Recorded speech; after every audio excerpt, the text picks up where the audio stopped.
Hello, my name is Hajime Sugiyama from Mitsubishi Electric. I'm an industrial IoT evangelist, and today, as a part of my latest industry IoT trends for everybody, I'd like to talk about maintenance of the future, manufacturing with after COVID-19. As factory life wasn't tough enough. I mean, we've had disasters, we've had trade wars, but with the corona, another tough challenge is in front of us. But we have to try our best. And I think we've learned a lot through this crisis, and we're still learning every day when we're doing manufacturing. What we've learned about the supply chain is that, for instance, multi-source, multi-location is so important, and this time we found out that, even 2 locations is not enough. This time the entire supply chain stopped throughout the world, so you have to be really flexible in order to make sure you can procure parts during this kind of crisis. The other thing was about engineering. So, there's no overseas trips allowed right now, so it's very crucial to be able to remote engineer stuff and also do remote commissioning when you have a new factory line to start up. In the past, we just go over, but now you have to kind of manage that through the web.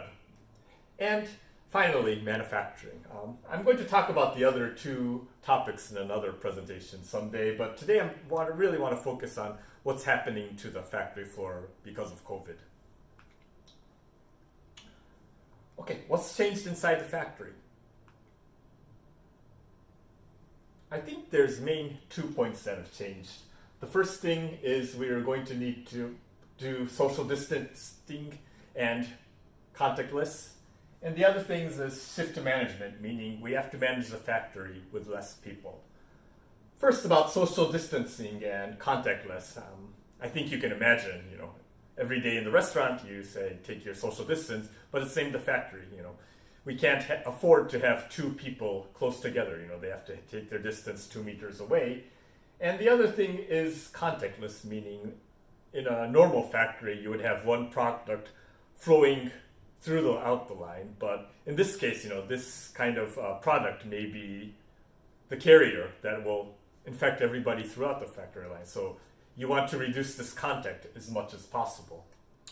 In order to accomplish this, what do you need? I think there's a couple of things. Of course, do more machining or put more robots inside your factory line is an obvious choice. If the machines are doing the work and humans are not, then you reduce the risk of having infections. The other thing is also sensing, inspection. In the previous days, you would do it by eye, using a hand, touching the product. But, we have all this cool technology with image recognition and vision inspection. So why not use this technology more in the factory to avoid contact? And the other thing is voice and face recognition. There's a lot of buttons in the factory. You're pushing a screen, you're pushing a button, but this is also some risk to become contagious. So in that case, if you can use your voice to control things, why not? The other aspect is shift management, meaning less people. We're doing this also in our factory. It's very risky to have one shift with all the crucial people for the production line working at the same time, because if you're unlucky and somebody gets infected, you have the risk of shutting the whole factory down, and there's nobody who knows how to operate their line. So what we're doing in our factories is we're dividing up the people in shifts and making sure on these 2 shifts that there are people that know how to keep this production line running. If we can do that, even if unluckily one shift was effective, we still have the other shift be able to continue production, so we'll still be operational. So think about this. If you think about shift management, it means 2 things. It means, one, that you're going to have to manage with less people, which means you're going to need more automation. And the other thing is you're going to have to grow the knowledge level of the less people, because there's less people to run the line, meaning they're going to have to do more multitasking. And in order to do multitasking, you have to teach them first. So you have to educate them to learn some of the tasks or some of the operations that they didn't know before. But it's really hard to do education now, because education is standing next by the worker and teaching how to do things, but that's not obeying your social distancing. So I think we're going to be seeing more AR and VR tools to make education easier. The one more thing is remote maintenance. Of course, you can't transfer all the skills, so there will be the time where you're off shift and a big problem happens in the production line, where you don't have the right staff because you're separated into two. In that case, it's going to be vital for him to remotely access the factory and see what's going on and get advice how to let him send advice to the staff working on the factory floor to fix things. And this is the same with overseas trips. In the past, big problem. You will have to sometimes even send an engineer over to the factory overseas, but now you can't do that because he's going to be confined for maybe 2 weeks before he can get into the factory. So that's why remote maintenance is such crucial. The next step and the ideal step is making a smart factory where you don't need the people to do the maintenance work. The AI and the cloud figures everything out and does predictive maintenance for you. So you can work, it's easier to work with less people. And today I'm going to talk a lot about predictive maintenance, which I think is very, very important to find problems that might occur in your factory. Your nightmare starts here. It's the little things that start a big problem in the factory. For instance, there's a gearbox here, but this red gear breaks and the entire factory stops, and it's usually a disaster. But the problem was very, very, very small. I'm going to tell you a kind of story, but I'm going to go backwards in time. Right now, there's a guy who's holding his head. It's because the factory line stopped. A machine broke down. He trying to find some spare parts in order to fix the machine, but the supplier says, "Oh, hard luck. This is a special part, so you're going to have to wait 2 months." So he has to wait 2 months, and the production line is going to stop for 2 months. So it's actually a disaster, and that's why he's holding his head. But if you look what happened before this, minutes ago, of course, minutes before, some smoke came up, and something was wrong, and they find out there's a problem. But if you look at days before, actually this machine was gaining heat. It was getting a little bit hotter. If you touched the machine, it was a little hot. But, nobody found out and decided to do anything about this. Before that, weeks ago, this machine was actually putting out a very, very low sound that people, ear couldn't hear. But it's because, a kind of screw was getting loose. And then the plate that was, the panel was getting loose and wobbling, so that's why they had this strange noise. And if you go before that, actually there's a lot of vibration months ago. But, nobody was paying attention. It was very, very small, so nobody noticed it. But, the screw was getting loose over here. What I'm trying to say, there was a change in the condition months ago. And if this guy was able to detect that before it happened, he'd be able to do something. He'd be able to say, okay, this is a bad trend, so just to be safe, I should probably order some spare parts for this before that. And that way, if something happens, I can exchange the part. And if he had done that, he'd have the spare part in time, and he would be able to avoid this massive shutdown that he actually has. So finding out this kind of change in condition and vibration beforehand is very, very important. And that's what we're talking about when we talk about predictive maintenance. For maintenance, you need data. So what you're looking at the manufacturing data, what you're producing, the time. Also, very important is the machine process data, the temperature of the machine, the pressure, the voltage of the motors, the current, those kind of data. Also, environmental data is very, very important, especially in predictive maintenance. We're talking about temperature data, humidity data, atmospheric pressures, and also you need some kind of maintenance conditioning monitoring data, like models and mechanisms to kind of absorb this data and figure out when it's going to break. So this maintenance is about collecting data and utilizing data. But your final goal is you want to install a 24-hour doctor. What I mean a 24-hour doctor is usually when you see a doctor, he says, your blood pressure is going up or you have too much blood sugar. Every 3 months you go, but it's like a normal checkup. But sometimes this every 3 months is too late in a factory. You need to find out if something's going wrong the minute it's going wrong. In order to do that, you need the best way to do it is have a doctor always looking and checking what your health is doing. And that's what we're talking about when we talk about predictive maintenance systems. Installing a 24-hour doctor that is constantly monitoring the system and health of your factory. But in order to do that, you can't automatically make a predictive maintenance system. It always starts with collecting data. But because if you don't have any data, you can't do any maintenance, you can't analyze this, you can't visualize this. So always you need to start with sensing, putting sensors on, collecting the data. Later, then you can visualize this data and put them into charts. And if you can put them in charts, then you can decide, okay, when is something going wrong, and if something's going wrong, make sure that somebody knows about it, sending out an alert. And the idea goal in the future is to be able to self-optimize. So, for instance, if you see the temperature is going up, then you automatically make a program in those cases to turn up the fan or turn up the air conditioning unit.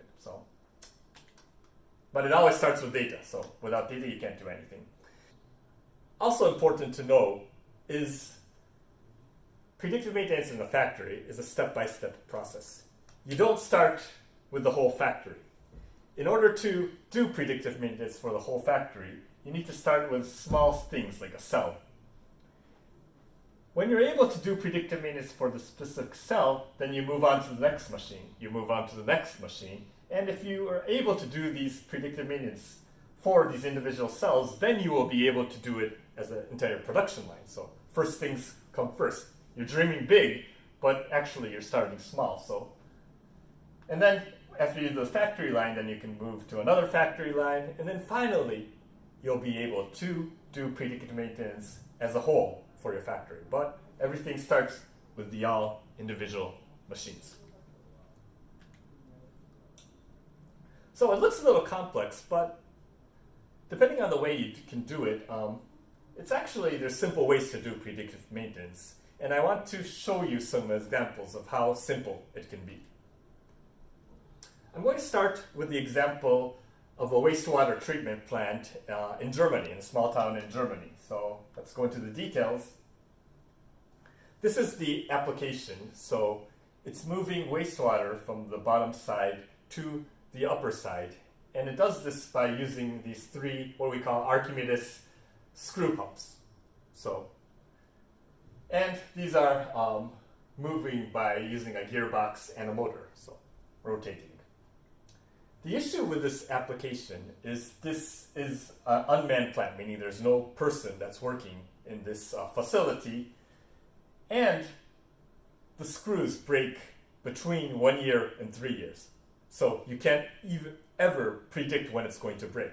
The reason is, when it breaks depends on how much people are throwing garbage into the wastewater. So if a lot of people throw a lot of garbage in the wastewater, that means the load on the screws will become bigger, and it will break faster, for instance, in 1 year.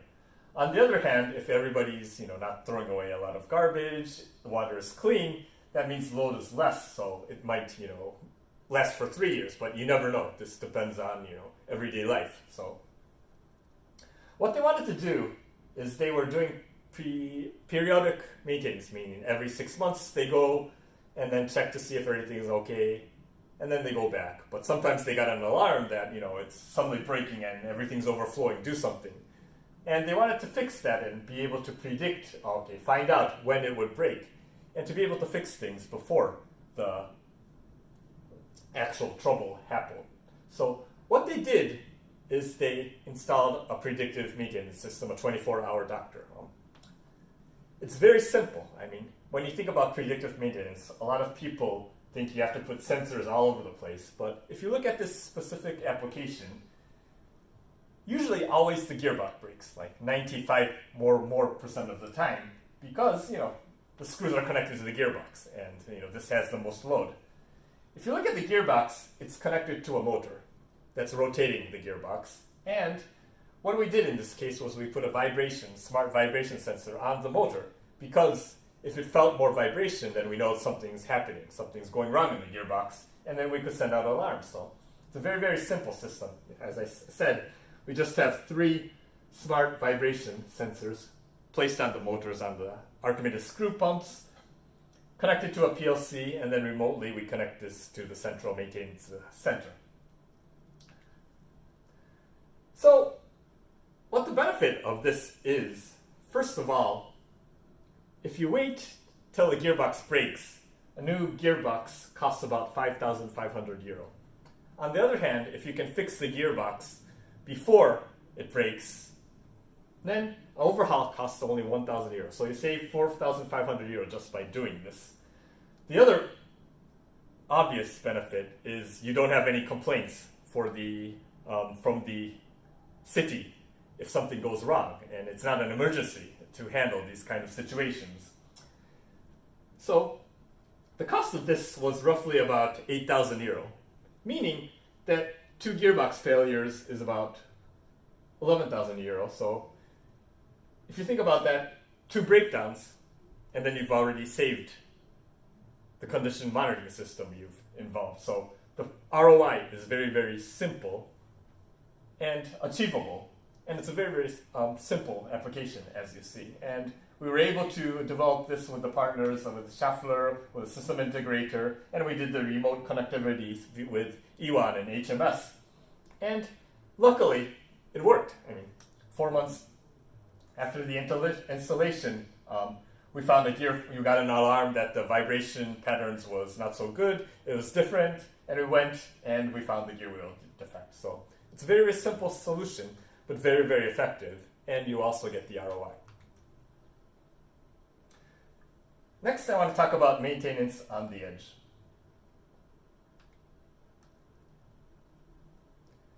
Lots of people have image of doing these kind of predictive maintenance in the cloud, but in reality, you have no time to talk to the cloud when you're doing predictive maintenance. Think about a smartwatch where you're monitoring your heartbeat.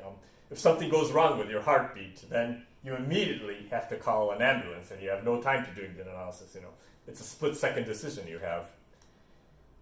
And that's exactly what the factory is. We're moving in not seconds, not days, not minutes. We're moving in the millisecond world and the nanosecond world with processing and all this precise information. And if you miss, if you're a split second late in reacting, you're going to damage a very, very expensive machine or a very, very expensive part that you're producing. So that's why the timely reaction is so important for predictive maintenance in manufacturing. Are you ready to catch the right moment? If you look at these waves of quality data, they're moving in milliseconds. So as you can see, and you have to find this little distortion in these waves on the millisecond level, and you're never going to be able to do that if you're communicating cloud. Everything this has to be on the factory floor with an edge computer. I have another YouTube video about edge computing, so if you're interested, you can go over here and see why edge computing is so important for the factory floor. Okay, so we put predictive maintenance on one machine. We're monitoring the motor, vibration on the motor. But the issue is that we're so interconnected right now in our factories. Even if this machine, you can predict something and predict a break, you have to think before what happens in the process and what happens afterwards. Because if this machine is going to break and you're going to have to do maintenance on this, that means you're going to have to stop all the manufacturing processes before this, and the other manufacturing process after this are going to be stopped as well. You have to think, okay, this person that's managing the machine has nothing to do, so maybe I should put him on another task. And you have to think about the parts that are incoming from your suppliers. Okay, maybe because this is we have to fix this machine for 2 days, then you have to say, okay, supplier, wait 2 days, and we don't need any product then. And this was in the past done by your experienced factory staff. They're smart, they have experience, so they know who to call, what to do. But it's going to become more and more complex in the factory because, as you know, right now the delivery chain and supply chain are so interconnected, and also our engineering chains are connected as well. So managing what happens here has an impact on over here is very, very difficult to manage with the human mind. And that's why I think AI will have a more bigger role in the future, because AI has the capability of figuring out what impacts what when something goes wrong. It's just a sample application that I have more detail in my SARTs for robots presentation, but we're monitoring a robot over here with an edge computer, and in this case we're talking to the IBM Watson AI, figuring out when something's going to go wrong and what to do with it. So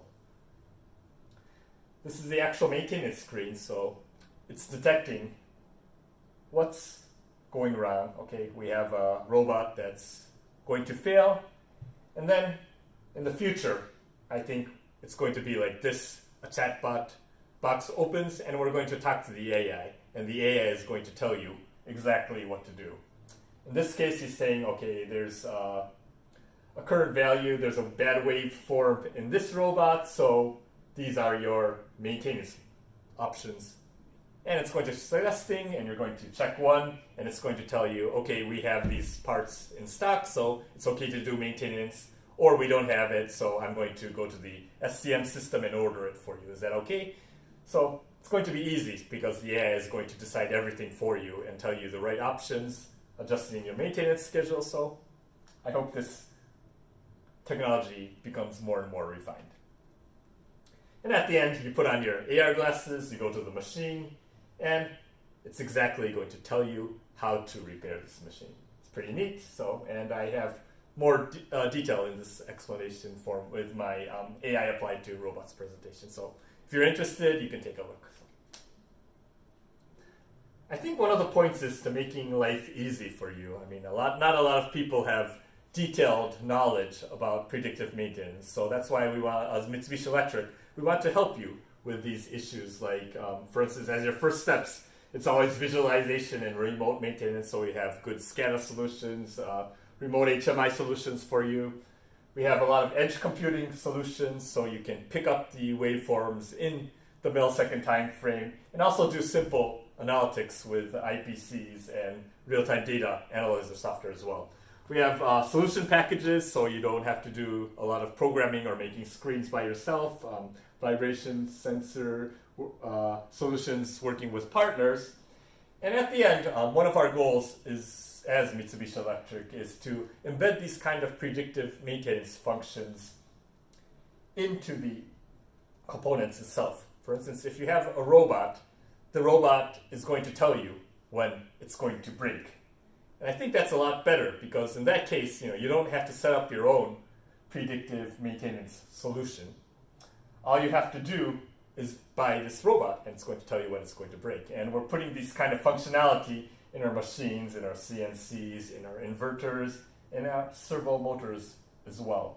So I think this is a good start, for instance, for predictive maintenance. Okay, takeaways, 24-hour doctor and support in manufacturing to be able to constantly monitor what's going on. Step-by-step process, start with the machine, then expand. Diagnostics on the edge. Fast reaction is very, very important. And at the end, please use smart components. Think about smart use with predictive maintenance functionality embedded in it. Okay, if you have some time, look at my other YouTube presentations. We have a lot of interesting, and there's more upcoming. And I hope you enjoyed my presentation. Thank you very much.